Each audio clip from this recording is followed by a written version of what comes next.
Hello everyone, GameDog here, and welcome back to Let's Play Stick Ranger.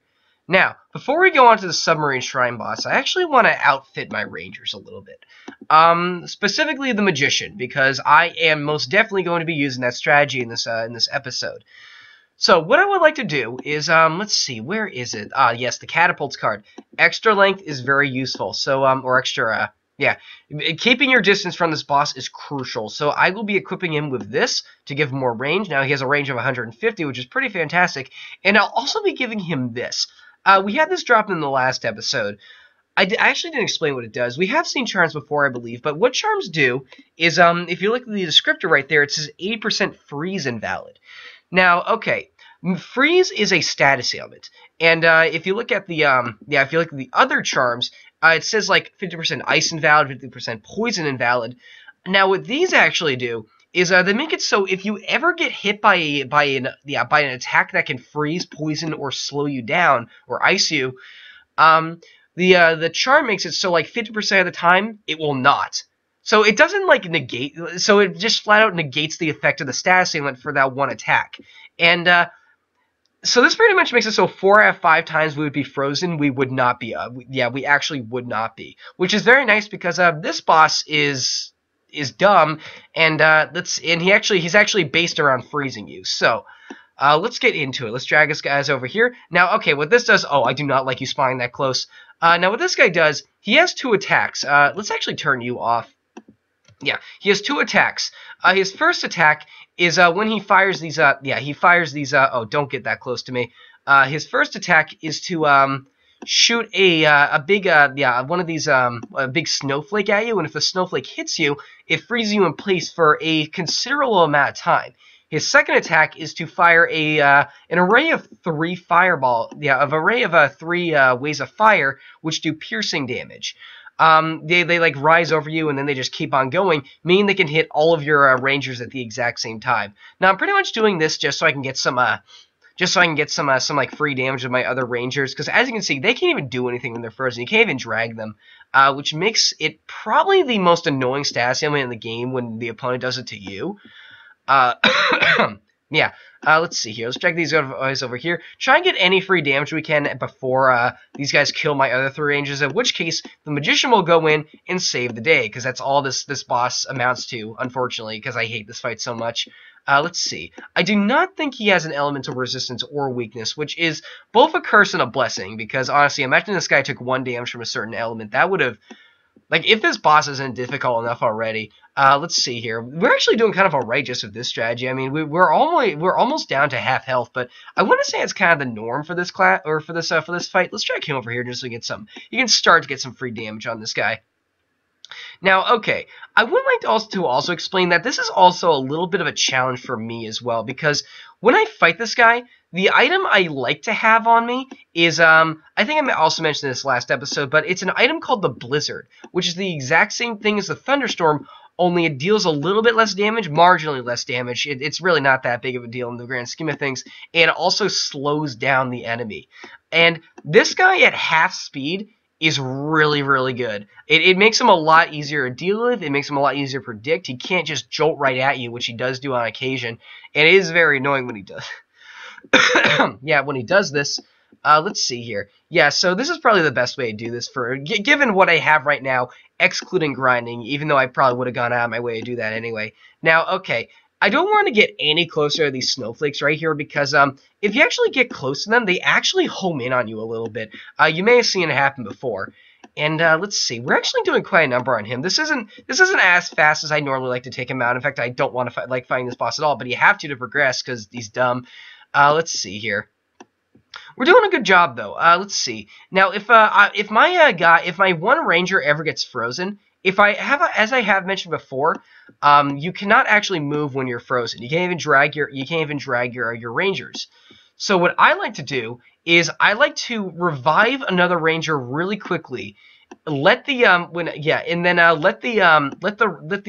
frozen Magician die.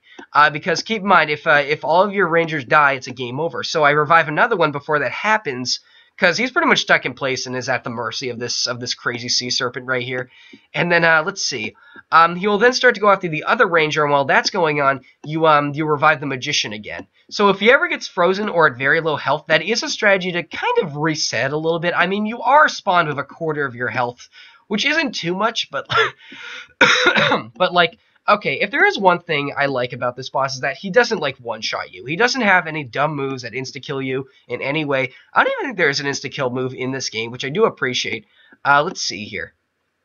You know, I would also like to bring up that if this looks annoying, keep in mind that this was not the worst this boss has ever been. There was actually a moment in the Stick Ranger history in which this boss was actually buffed. I believe the story was like when he was first added. Let's see, my computer's thinking of something right here, probably about how dumb this boss is. But the story behind this boss is it was apparently like, okay, I kid you not, when this boss was first added, it had like double health, and all of his projectiles did like double damage, excluding the snowflakes, which did like triple damage. So this boss was not only a lot more tedious, but a lot more dangerous. I believe they got some like complaints in like the week that happened, and they actually ended up nerfing the boss in the very next update, which is very appreciated. However, one of my crowning achievements in this game, in my opinion, is that I actually was able to beat that fight. Yeah, before pre-nerf of this fight. Like, I was actually able to do that, and I don't have any visual proof of it. I mean, this is before I started doing Let's Plays of this game.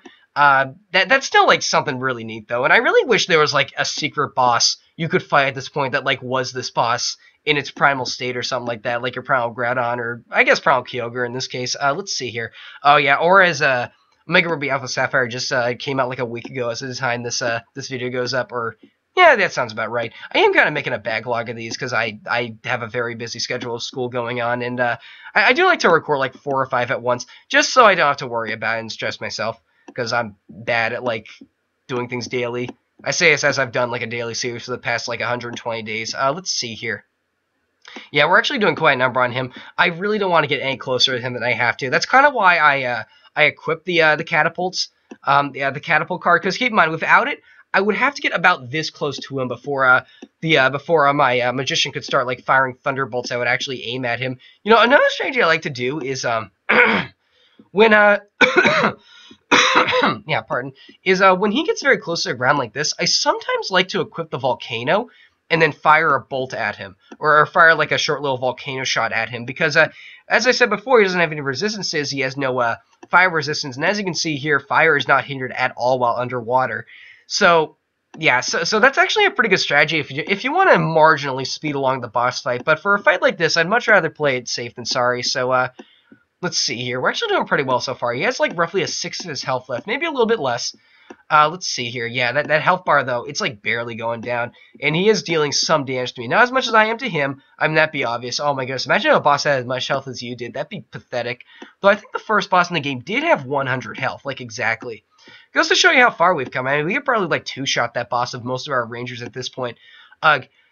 Given that, oh man, you know those medals I like to collect that we got a few of in the last episode?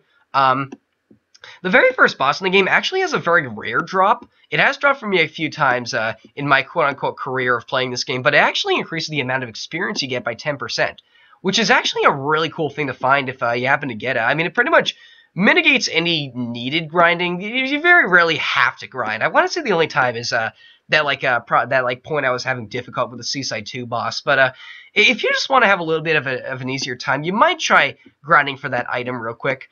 I want to say the boss of the lake also drops. I don't know. You can always check this on like the wiki or the yeah. You can always check this on like the in like the book or the wiki if you always doubt me, which I do recommend you do, because again, I have not played these sections in years. Let's see here. I'm not the aficionado of Stick Ranger like I used to be, but I still think I'm pretty good. I still think I got some tricks up my sleeve. Am I really gonna beat the Submarine Shrine boss on my first try? It usually takes me a couple to actually get rid of this guy. I want to say even my first Let's Play too. Let's see here. That is a very infuriating set of videos to watch, though. That is like half the reason why I'm redoing these. Then I love Stick Ranger, and you guys love watching me play Stick Ranger for whatever reason. So, no. Well, okay, we're actually almost done here. Let's see here. Yeah, we're pretty much done. He's gonna die pretty... Oh my goodness. You know, a boss has a lot of health. Okay, there we go. We didn't get any of his rare drops, but I don't care because we are finally done. I don't know why I was doing that. Okay, let's get out of here. So, let's come back here, and let's revive our guys real quick, and then let's see here. You know what? That actually didn't take nearly as long as long as I thought it would. It usually takes like 15 minutes. With that in mind, I say we actually start at the next level. The next set of areas is the desert. It's this area right here, and the mega boss is this pyramid. So let's start out right here. Let's actually turn all our other guys on. Now, this world also has another visual image that I'm not sure... Ooh, let's equip the volcano here. That I'm not sure will mess up in the video whatsoever. Let's see here. But the gimmick behind this world is you have like this like wavy motion that's supposed to emulate the hot desert, and I do really like how it looks. Now, okay, I want to say that the next weapon I like to find for the magician, and probably my favorite weapon in the game, or yeah, my favorite weapon in the game probably, you can actually find in this level. And I want to say it's dropped by those large like steel or like gray box enemies. Those like walkers that like shot the giant beams, like these guys right here. Okay, this is the problem with this world for me. It's not a problem. I mean, it was designed this way to be a bit more. Oh, wait a second, there it is right there. Oh, maybe, I think it drops from the hoppers. Oh, Oh, yes, he said. Wait a second, now I remember the weapon I want for the gladiator, and I want to say even the priest drops from these guys because they're one of those rare enemies that actually drop two kinds of weapons. Not many guys actually do that. Yeah, so it's the ice meteor. Now, I want to say, the reason why is because, like, there are a bunch of guys up here, so some rangers might actually, oh, good, there's the next one, might actually target guys up here when the biggest threat is down here. Like, these guys, they're trying to reach these guys up here, but I actually need to, like, manually drag him to get him over here. Let's see. I think I'll just give this to you, and then we'll just move on as soon as we kill this gray box right here. I am really glad he didn't drop anything. Okay, so let's start outfitting our rangers again. Now, the next item we got is the ice meteor. This is among one of my favorite weapons in the game, and I will probably be permanently replacing it with a thunderstorm. Whenever whenever a enemy gets within the range of the magician, now he will fire a giant meteor of ice that'll deal upmost of like 100 damage, or like 100 damage is the least value it can do, which is pretty crazy. Let's see here. I'm taking more damage because this is actually a better weapon for this specific area, but like it's great for bosses. But and after the meteor goes off and hits an enemy, it explodes into like 10 other meteors that can deal even more damage to enemies. Not nearly as much as 100 damage, but like 10 to 15 stacks up, and you can even have that stack further with and you can have that stack even further with gems, which I will try to get at some point. Now the other weapon is for some odd reason it has the exact same name, but the Lightsaber 4. For the gladiator. And the thing that makes this cool is that it is just a flat upgrade. You thought this lightsaber before did a lot of damage. Keep in mind, this is like 10 to 15 damage per normal hit. Oh, we got like 5 items at once there. Yeah, 10 to 15 damage per normal hit, and like the Thunder itself did like 1 to 7 damage. This does 15 to 20, which is almost like a flat upgrade. Like that's almost double, I think. Well, yeah, maybe, but I can't do math when we're recording, you guys know this, but let's see here. The lightsaber itself does pretty much double damage, or the light from the saber itself. Ooh, we actually got a level up there. You know, I think I'll escape real quick just so I can just so I can get some health back, and so I can dump this inventory, because we are getting a lot of items via the fact that we have this equipped. That's probably not the only reason. Oh my goodness, that's probably not the only reason, but it's definitely a factor, you gotta admit. Oh, and if you are using the gunner, this is probably one of my favorite weapons in the game for him. May even be my favorite weapon. The laser beam gun does a lot of damage. Like, it pierces, it homes a little bit. It's really, really good. Okay, you know what? I think I'll actually go up here too and outfit these 2 new items I just got, just because they're really really good. Let's see, for the gladiator, I think I'll give him the topaz. This is pretty minimal in the grand scheme of things, only 0 to 4 more damage. I'll probably equip him with something better later, but that's good for now. And for the ice meteor, I would really like to give the sapphire. So it increases the amount of damage the big meteor does, but then it also increases the amount of damage the small meteors do as well. Let's see here. From there, I'm really not sure what else I'd like to equip. If I can't really figure it out, ooh, maybe, you know what, I rarely use this. This is the Longswords card. What it does is it just flat out increases the range of our sword. Not so much for this one, but it is kind of a neat addition. I think I will keep it for the time being. And let's see here. What will the final... Let's see, I think the final thing I want in the Ice Meteor is the Quicks card, which increases the rate at which you can actually fire it. I want to say it's how I usually have them set up. So, you know what, that's actually looking pretty good right now. I'll try to upgrade these later, no doubt. But That's actually a pretty alright loadout so far. And we actually are coming up on 14 minutes real quick. So I think next episode we'll just rush ahead and just beat the boss real quick and then move on, because there's a lot to do in the desert. So there we go. Thanks for watching.